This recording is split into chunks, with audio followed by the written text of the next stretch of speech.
Iya,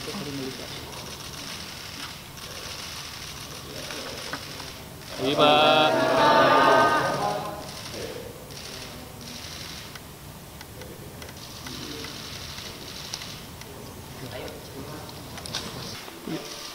Yota. Oke, tayo.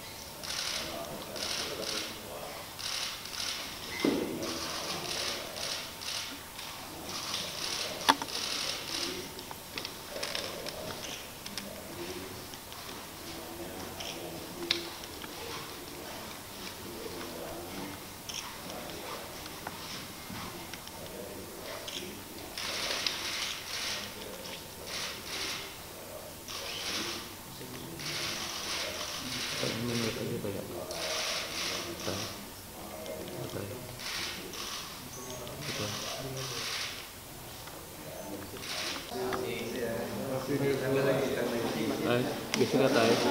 Tayo, bisa nggak tayo? Aduh.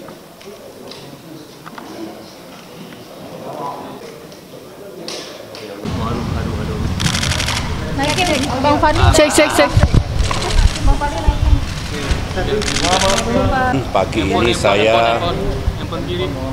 Pagi ini saya menghadap Bapak Presiden sehubungan dengan peran dan amanah yang saya jalankan sebagai penasehat khusus aliansi sedunia untuk membasmi malaria.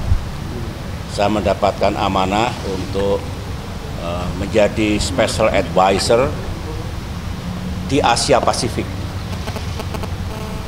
Asia Pasifik ada, Afrika ada, dan seluruh dunia ada Global Council yang ada di New York.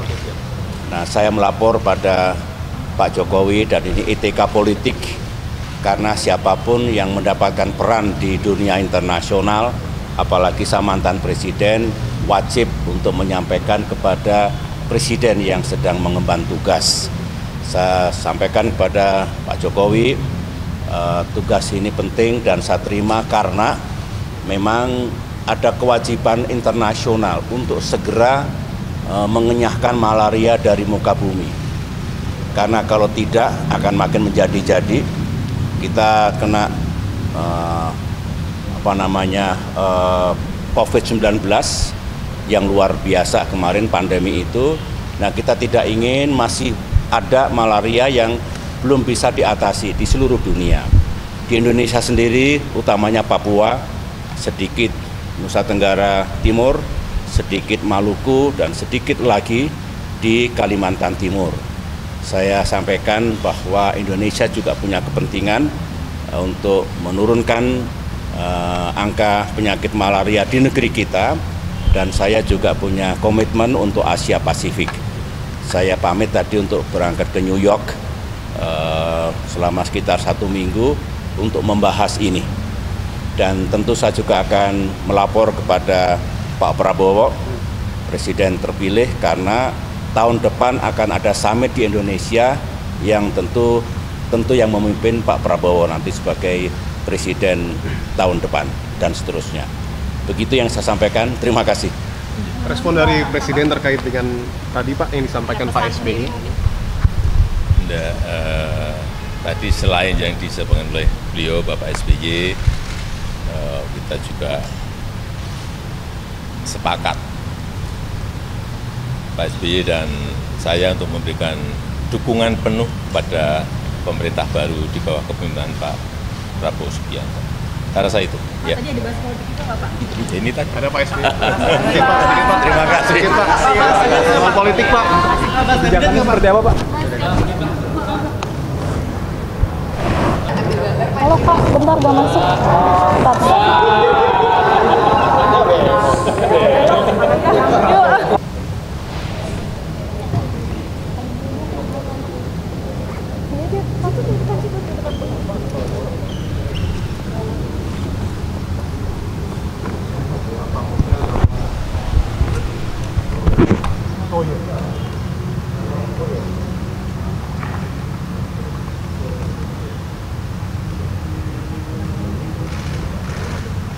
Presiden.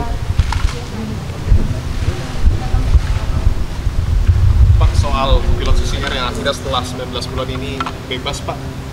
Ada tanggapan dari Presiden? Ya, ini kan proses negosiasi yang sangat panjang. Dan kesabaran kita untuk tidak melakukan dengan represif, sehingga yang kita prioritaskan adalah keselamatan dari pilot yang disandra. Hingga proses panjang yang telah dilakukan oleh TNI dan Polri, saya kira sangat bagus. Saya sangat mengapresiasi, dan nanti ini akan dibawa dari Yaguru ke rumah sakit terlebih dahulu untuk dicek kesehatannya, sehingga setelah itu akan diterbangkan. Pak, mungkin ada evaluasi ke depan biar nggak ada kejadian yang sama. Soal keamanan di Papua, Pak. Dalam setiap kegiatan di Papua, saya selalu menekankan agar didampingi oleh pihak aparat keamanan. Dalam membangun infrastruktur jalan, membangun jembatan, atau pilot yang membawa logistik sampai ke Nduga, sampai di Wamena, sampai di puncaknya, semuanya harus ada dikawal oleh TNI maupun Polri untuk keamanannya. Membangun jembatan juga harus ditunggui oleh aparat keamanan, sehingga semuanya berjalan dengan baik dan tidak ada lagi peristiwa penyanderaan seperti ini. Ya, saya rasa itu. Titik balik diplomasinya seperti apa sih Pak sampai akhirnya pilot? Ya, tidak perlu disampaikan, tapi ada proses negosiasi. Ya. Pak Prabowo kabinet, bagaimana tanggapannya Pak? Kabinet. Bagus sekali. Artinya memang kabinet yang bekerja, kabinet yang setelah dilantik nanti segera bergerak bekerja dan tidak menghabiskan waktu untuk hal yang tidak perlu. Saya kira bagus sekali. Zan kan kabinet sangat bagus sekali. Tapi Pak, jumlahnya kan lebih banyak nih Pak dibandingkan Itu hak prerogatif presiden terpilih. Pak, kalau PDIP masuk gimana Pak? PDIP masuk bergabung dengan kabinet Pak Prabowo? Ditanyakan kepada presiden terpilih. Soal reshuffle, Kewenangan itu hak prerogatif presiden terpilih. reshuffle Seskap ini akan diisi oleh definitif. Masih dalam proses. Pak, PWP Pak. Makasih Pak.